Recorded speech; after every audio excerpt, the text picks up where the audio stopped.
અમદાવાદમાં ભગવાન જગન્નાથની મોસાળમાં રથ પહોંચી ચૂક્યા છે અને એ જ ભક્તોની હૈયાહેલી જ્યાં જોવા મળતી હોય છે ત્યારે ભક્તોનું ધોળાપુર અહીંયા ઉમટેલું નજરે છે તે પડી રહ્યું છે। ભજન કીર્તનના તાલ સાથે જગતના નાથના વધામણા સરસપુરમાં કરવામાં આવી રહ્યા છે। મોસાળવાસીઓ ભગવાનના આગતા સ્વાગતા કરતા નજરે છે તે પડી રહ્યા છે। મોટી સંખ્યામાં ભક્તોનું ધોળાપુર દર્શનનો લાહવો ભક્તો માટે કેટલો બહુ વધારે પડતો જ આનંદ થઈ રહ્યો છે। રથ હવે મંદિરમાં પહોંચ્યા છે, કેટલી ખુશી, બહુ ખુશી, એકદમ ફૂલ ખુશી છે। જય રણછોડ, જય રણછોડ। ભક્તોમાં પણ અનેરી ખુશી છે તે જોવા મળી રહી છે। અહીંયા બીજા એ દ્રશ્ય છે જે અહીંયા જોવા મળી રહી છે।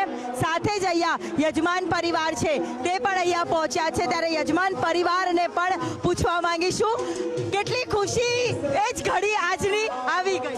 બસ હવે એ અમે મોમેન્ટ મતલબ વિચારીને બેઠા છે કે હવે રથ આવે અને ક્યારે અમે દર્શન કરીએ। આનાથી વધારે ખુશીની વાત હવે કોઈ છે જ નહીં। Thank you so much. આખરે ઘડી આવી ગઈ, રથ પહોંચી ગયા છે અને મોસાળ હવે તૈયાર। બસ અમે રાહ જોઈએ છે ક્યારે અમે રથે જઈએ, ક્યારે મામેરું ભગવાનને અમે અર્પણ કરીએ અને એટલી બધી ખુશી છે તમે જોઈ શકો છો। આટલા વર્ષોની રાહ જોતા હતા। મોસાળવાસીઓમાં પણ અનેરી ખુશી છે તે જોવા મળી રહી છે। એ દ્રશ્ય અહીંયા જોવા મળી રહ્યા છે કે ભગવાનનું જે મામેરું કરવામાં આવનાર છે તે તમામ તૈયારીઓ અત્યારે કરવામાં આવી છે। ત્યારે યજમાન પરિવાર છે, દવે પરિવાર છે, એમની સાથે પણ આપણે વાત કરીશું। હવે પરિવાર અહીંયા છે ત્યારે આખરે ઘડી આવી ગઈ, નાથ આવી ગયા છે આપણા દ્વાર। બસ બહુ જ રાજી છે। આજે જે દિવસની રાહ જોતા હતા એ દિવસ આજે આવી ગયો છે। આજે તો સોના કરતા બહુ જ મોંઘો દિવસ ઉગ્યો છે।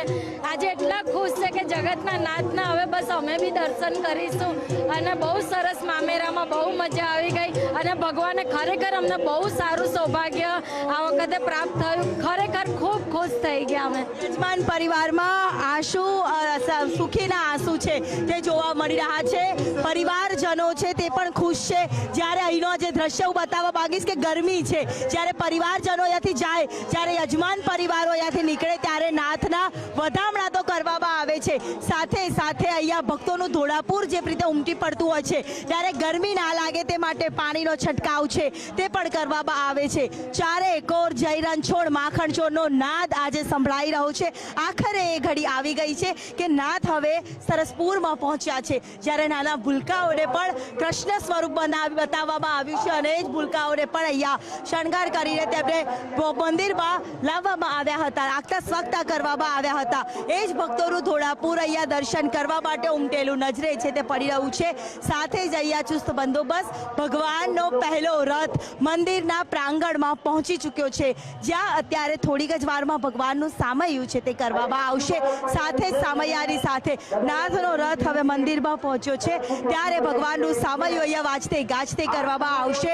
લોખંડી ચુસ્ત બંદોબસ્ત, ચારે કોર એક જ નજર જ્યાં જોવે ત્યાં ભગવાનના રથ છે તે જોવા મળતા હોય છે। ત્યારે ભગવાનનો પ્રથમ રથ કે જ્યાં કાળિયા ઠાકોરનો જે રથ છે તે જોવા મળી રહ્યો છે।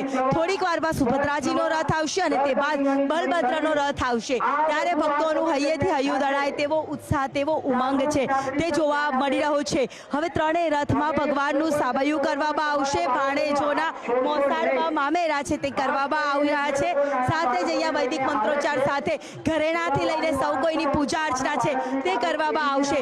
ભગવાનની એક ઝલક જોવા માટે ભક્તોનું ધોળાપુર છે તે ઉમટેલું અહીંયા નજરે છે તે પડી રહ્યું છે। જ્યારે પોલીસનો ચુસ્ત બંદોબસ્ત છે જે ચારે કોર દર્શાવવામાં આવી રહ્યો છે ત્યારે એ જ ઉત્સાહ, એ જ ઉમંગ સાથે ભક્તોએ અત્યારે વહેલી સવારથી આતુરતાથી રાહ જોતા હતા કે નાથ ક્યારે પોતાના દ્વારે આવે, ક્યારે ભક્તોને દર્શન આપે। આખરે એ ઘડી આવી ગઈ અને હવે એ રથ આવી રહ્યા છે, વાજતે ગાજતે ભગવાનનું સામૈયું કરવામાં આવી રહ્યું છે। ત્યારે બહેન સુભદ્રાજીનો રથ છે જે અત્યારે મંદિરમાં પહોંચી રહ્યો છે। જય રણછોડ માખણ ચોરનો નાદ પણ સંભળાઈ રહ્યો છે અને એ જ દ્રશ્ય અહીંયા ભક્તોનું ધોળાપુર ઉમટેલું છે તે નજરે પડી રહ્યું છે। હૈયેથી હૈયું દળાય તેવી હર્ષની હેલી પણ અહીંયા મંદિરમાં પ્રાંગણમાં જોવા મળી રહી છે। ચારે કોર જનતા જ, પબ્લિક અને ભક્તો જોવા મળી રહ્યા છે। જય રણછોડ માખણ ચોરના નાદ સાથે ભક્તોનું ઘોડાપુર છે તે અત્યારે ઉત્સાહ સાથે જોવા મળી રહ્યું છે। ઉમંગ સાથે ભગવાનના બીજા રથનું આગમન છે જે કરવામાં આવી રહ્યું છે। માતાજી સુભદ્રાનો રથ છે જે અહીંયા મંદિરમાં પહોંચ્યો છે। એ જ દ્રશ્ય અહીંયા જોવા મળે છે. મંદિરમાં કોણ છે? રાજા રણછોડ છે. સરસપુરમાં કોણ છે? રાજા રણછોડ છે. આ જ નાદ સાથે ભક્તોનું ઘોડાપુર છે તે દર્શન કરવા માટે ઉમટેલું નજરે છે તે પડી રહ્યું છે. વહેલી સવારથી ભગવાનના જે આગતા સ્વાગતા કરવામાં આવતા હતા, જ્યાં આતુરતાપૂર્વક રાહ જોવામાં આવતી હતી, આખરે ઘડી આવી અને ભગવાન છે તે અહીંયા માતાજી છે, સુભદ્રાજી છે તે અહીંયા પહોંચ્યા છે. માતાજી માટે પાર્વતી શણગાર છે તે તૈયાર કરવામાં આવ્યો છે અને માતાજીનો રથ અહીંયા જય રણછોડ માખણચોડના નાદ સાથે મંદિરમાં પ્રસ્થાન કરી રહ્યો છે, સરસપુરમાં પ્રસ્થાન કરી રહ્યો છે અને એ જ ભક્તોની આસ્થા અનેરી અહીંયા જોવા મળી રહી છે. સુભદ્રાજીના રથમાં અનેક બંધુઓ જોડાયેલા છે. સામૈયું કરવામાં આવશે સુભદ્રાજીનું, ત્યારે યજમાન પરિવાર તરફથી લાખેડું મામેરું છે તે તૈયાર કરવામાં આવ્યું છે. જ્યાં નાથ હવે પહોંચ્યા છે ત્યાં પુષ્પ વર્ષા પણ કરવામાં આવી રહી છે અને ભક્તોનું ઘોડાપુર પર દર્શન કરવા માટે જ્યાં ઉમટ્યું હતું ત્યાં આજે હૈયેથી હૈયું દળાય તેવી ભીડ ભક્તોની જ્યાં જોવા મળતી હતી, એ જ હવે આતુરતા કે નાથ હવે પોતાના બારણે આવ્યા છે અને હવે તેમના વધામણા કરવામાં આવશે. ત્યારે અહીંયાથી ત્રીજી બાજુ જોઈએ તો જ્યાં ભક્તોનું ઘોડાપુર ઉમટતું હોય છે, અહીંયાથી આ રસ્તા ઉપર જ્યાં નાથનું મામેરું નીકળવાનું છે તે માર્ગને પણ ઠંડો કરવામાં આવી રહ્યો છે, કારણ કે આજે ગુનાળો પણ એટલો જ છે, પરંતુ ભક્તોને ક્યારે તેની અસર છે તે જોવા નથી મળતી. જી.